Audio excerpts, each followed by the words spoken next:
Welcome to Planet Ayurveda. But क्यारी syndrome क्या disease है ये? तो डॉक्टर साहब, मैं आपसे जानना चाहूंगी, आई एम श्योर ये नाम भी बहुत से लोगों ने शायद पहली बार सुना होगा। बट क्यारी सिंड्रोम एक रेयर लिवर कंडीशन है। हमारे लिवर से जो भी ब्लड हमारी सबसे बड़ी वेन इंफीरियर वेना केवा को जाता है, कोई थ्रोम्बस बन गया, कोई क्लॉट बन गया, अगर हम नॉर्मल भाषा में बोले। कोई पर्टिकुलर रीजन इसका है वो क्लॉट बनने का? जैसा कि आपने बताया कि क्लॉट नहीं है तब भी ये डिजीज हो सकता है। इस डिसीज के मल्टीपल रीजंस हैं। 40% केसेस में इडियोपैथिक होती है। कोई कारण नहीं है कि क्यों ये डिसीज हो रहा है। उन वेन्स के बीच में किसी भी तरह की ऑब्स्ट्रक्शन हो रही है। पर्टिकुलरली सिम्टम्स हैं इसके, कैसे इसको आइडेंटिफाई किया जाए? तो सेल्फ डायग्नोसिस और सेल्फ मेडिकेशन से अपने आप को दूर रखें और डॉक्टर की सलाह लें। हम बात करें इसके ट्रीटमेंट की, तो जैसे आपने बताया, आई एम श्योर कि ट्रीटमेंट भी बहुत अलग अलग होंगे। या इंसान होप रख सकता है कि आयुर्वेद में आके वो कैसी भी समस्या हो, कोई भी प्रॉब्लम हो, उससे ठीक हो सकता है। बिल्कुल। आयुर्वेद में अगर हम बात करें तो ये कंडीशन तीनों दोषों के इन्वॉल्वमेंट से हो रही है। तो डॉक्टर साहब, जैसे आपने बताया कि इस डिजीज के सिम्टम्स अलग अलग हो सकते हैं अलग अलग पेशेंट्स में, तो क्या आयुर्वेद में कुछ हर्ब्स हैं जो उन पर्टिकुलर सिम्टम्स पे काम कर सके और उनको मैनेज कर सके? आयुर्वेद में हमारे पास बहुत अच्छी हिपेटोप्रोटेक्टिव हर्ब्स हैं। डायूरेटिक्स की बात करी कि वाटर रिटेंशन को मेंटेन करने के लिए भी हम उनका यूज कर सकते हैं। तो डॉक्टर साहब, इसको डायग्नोस करने के लिए क्या किया जा सकता है? कैसे ये डिजीज डायग्नोस हो सकता है? नमस्कार, प्लैनेट आयुर्वेदा टीवी में आप सभी का एक बार फिर से स्वागत है। जैसा कि आप जानते हैं कि हम डिफरेंट टाइप की डिजीजेस के बारे में आपको अवेयर करने के लिए यूजुअली वीडियोस बनाते रहते हैं। तो आज उसी सीरीज को आगे बढ़ाते हुए एक ऐसे डिजीज के बारे में हम बात करने वाले हैं जो रेयर डिजीज है, लेकिन ये क्योंकि पीपल्स चॉइस है, आप लोगों की डिमांड पर ये वीडियो बनाई जा रही है, तो इसे ध्यान से सुनिए और इस डिजीज के बारे में जानने की कोशिश करते हैं। इसी के लिए हमारे साथ प्लैनेट आयुर्वेदा एक्सपर्ट मौजूद हैं, तो इन्हीं से जानेंगे इस डिजीज के बारे में। और इस डिजीज का नाम है बट क्यारी सिंड्रोम। तो डॉक्टर साहब, मैं आपसे जानना चाहूंगी, आई एम श्योर ये नाम भी बहुत से लोगों ने शायद पहली बार सुना होगा। बट क्यारी सिंड्रोम क्या डिजीज है ये? बट क्यारी सिंड्रोम एक रेयर लिवर कंडीशन है जो कि यूजुअली ऑब्स्ट्रक्टेड वीनस आउटफ्लो के कारण होता है।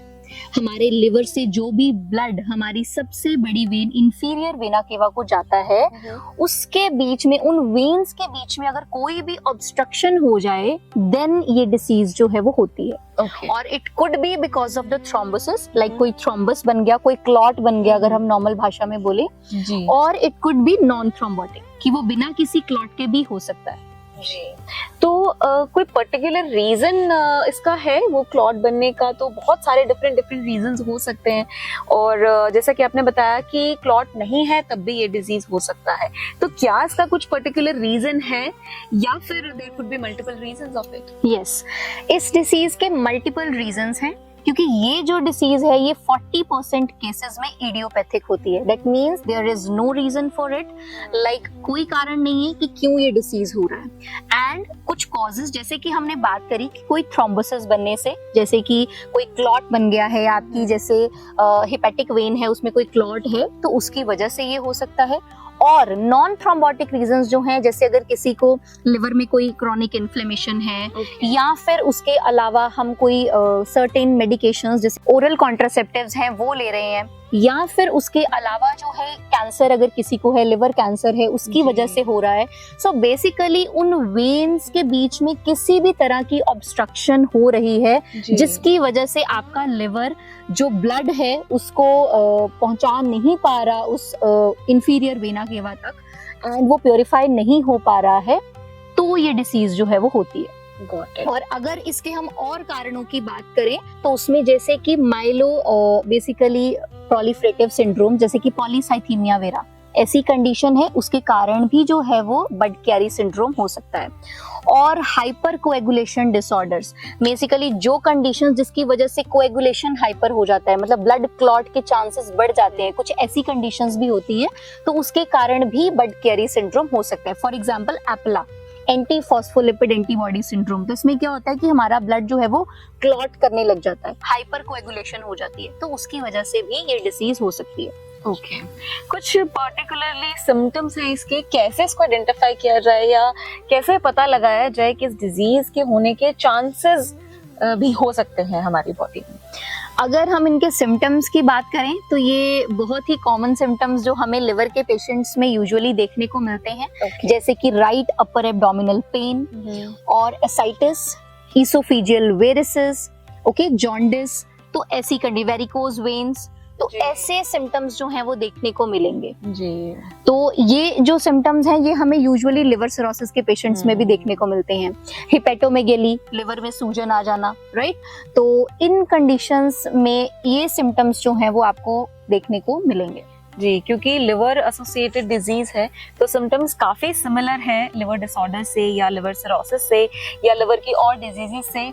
सो इन सिम्टम्स को अगर आप पहचानते हैं तो first most preference should be कि आप डॉक्टर के पास जाएं, आप डॉक्टर से कंसल्ट करें और पता लगाएं कि ये जो सिम्टम्स आप ऑब्जर्व कर रहे हैं उसका कारण क्या है।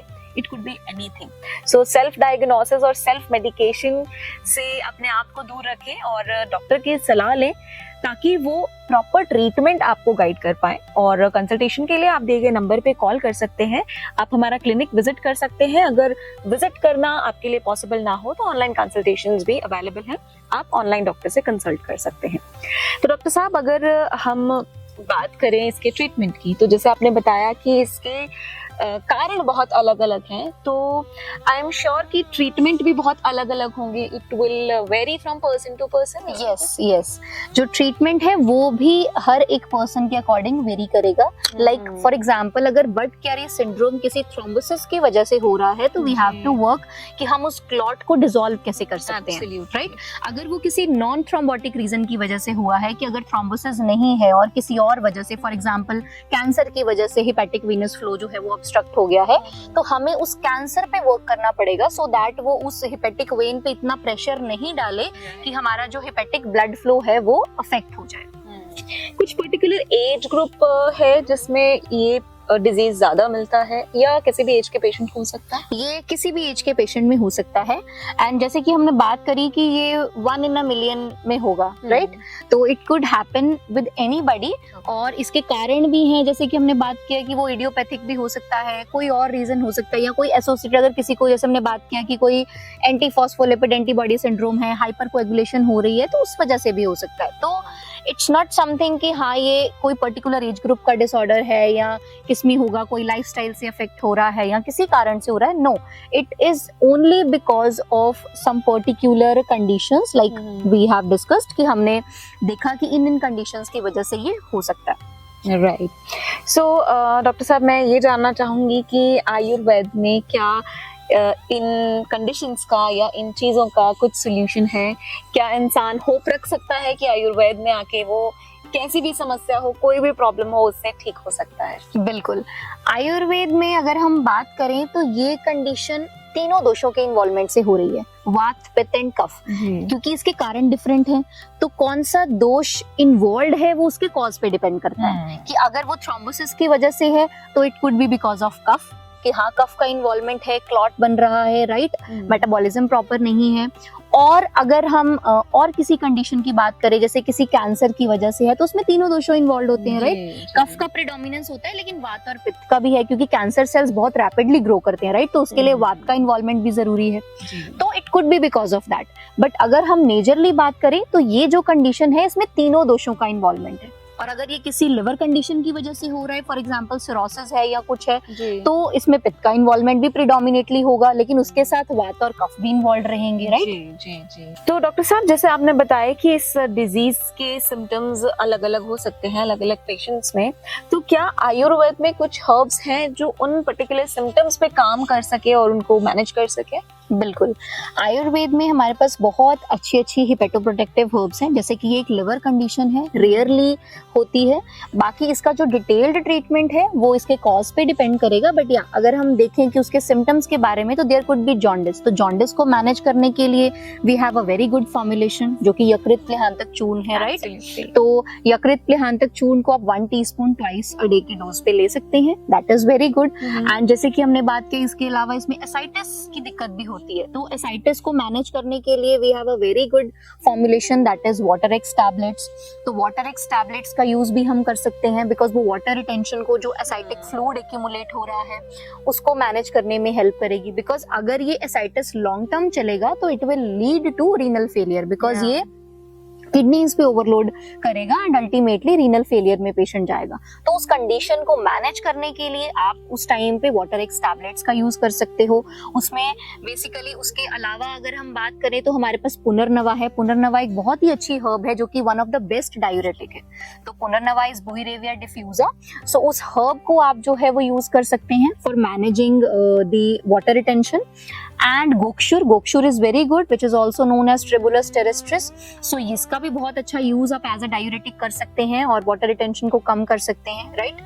और जैसे राइट अपर एब्डोमिनल पेन है तो उसमें भी हम जो है वो यकृत प्लेहांतक चूर्ण का यूज कर सकते हैं because it will also help in improving the metabolism. वो यूजुअली ही आपकी लिवर हेल्थ को बहुत ही अच्छा ही पेटोप्रोटेक्टिव है और लिवर हेल्थ को मेंटेन करता है, तो उसका यूज हम कर सकते हैं, राइट।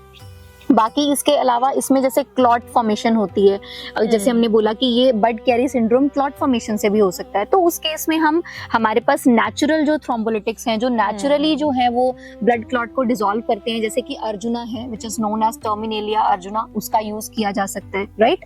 सो इन सारी हर्ब्स को आप यूज कर सकते हो for the management, right. But for better guidance you should consult with the expert so that they can analyse कि आपकी जो कंडीशन है वो किस कारण से हो रही है, right. It could B idiopathic और या फिर ये किसी थ्रोम्बोसिस की वजह से है या फिर ये कोई नॉन थ्रोम्बोटिक रीजन की वजह से है। फॉर एग्जांपल अगर ये लिवर सिरोसिस की वजह से है या लिवर कंडीशन की वजह से है तो उसमें आप ये सारी हर्ब्स को यूज कर सकते हो, राइट, क्योंकि इसका और कोई कारण नहीं है। लेकिन अगर ये थ्रोम्बोसिस की वजह से है तो उसमें हम बाकी के सिम्टम्स को मैनेज करेंगे और साथ में जो है वो कुछ थ्रोम्बोलिटिक नेचुरली जो यूज होते हैं उसका यूज करेंगे, राइट। और इसके अलावा हमने डायूरेटिक्स की बात करी कि वाटर रिटेंशन को मेंटेन करने के लिए भी हम उनका यूज कर सकते हैं, right.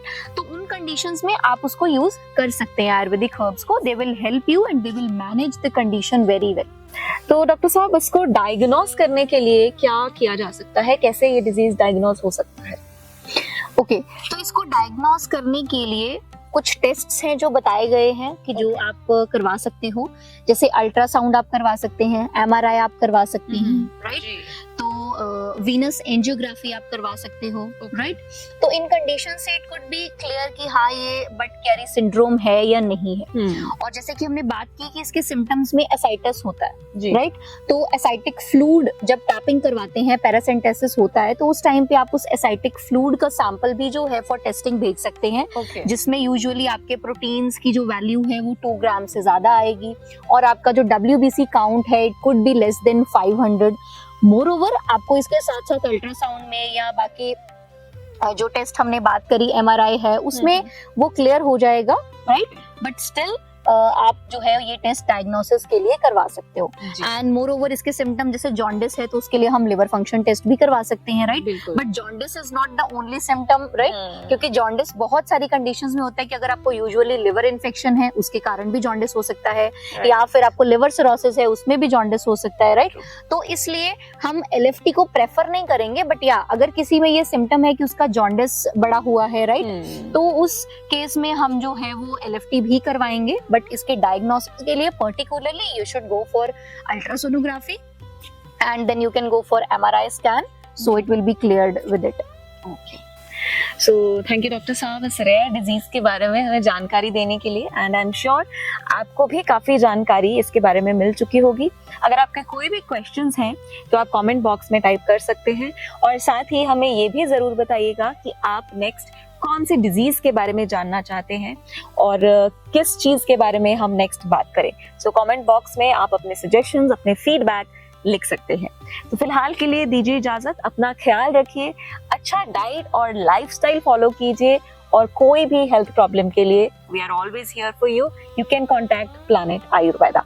Thank you so much. www.planetayurveda.com पर जाएं और वहाँ पे हमारे जो कंसल्टेंट्स हैं पूरे वर्ल्ड से हमारे पास पेशेंट्स जो है कंसल्ट करते हैं आयुर्वेद के रिलेटेड। हमारे MD आयुर्वेदा डॉक्टर्स हैं जो कि व्हाट्सएप वीडियो कंसल्टेशन के थ्रू आपको कंसल्टेशन देते हैं और आप ऑनलाइन अपॉइंटमेंट बुक कर सकते हैं और अपने जो फ्रेंड्स हैं, जो फैमिली के लोग हैं, उनको आप बता सकते हैं। लिवर, किडनी, लंग्स, स्किन, दिल, पेट, घुटने, सिर, पैर या बॉडी के किसी भी पार्ट से जुड़ी हो कोई भी समस्या, अभी कॉल या व्हाट्सएप करें और घर बैठे समाधान पाएं 6209123456 पर। हाँ जी, अब सब बीमारियों का इलाज है बहुत आसान। आपकी सेहत से जुड़ी हर समस्या का समाधान मिल रहा है घर बैठे। अब आप दुनिया के किसी भी कोने से टॉप प्लैनेट आयुर्वेदा एक्सपर्ट से ऑनलाइन बात करें, परामर्श लें और दवा की भी करवाएं होम डिलीवरी। हेल्थ प्रॉब्लम्स कोई भी हो, सोल्यूशन सिर्फ एक, www.planetayurveda.com। पूरे प्लैनेट की सेहत का नंबर 1 साथी।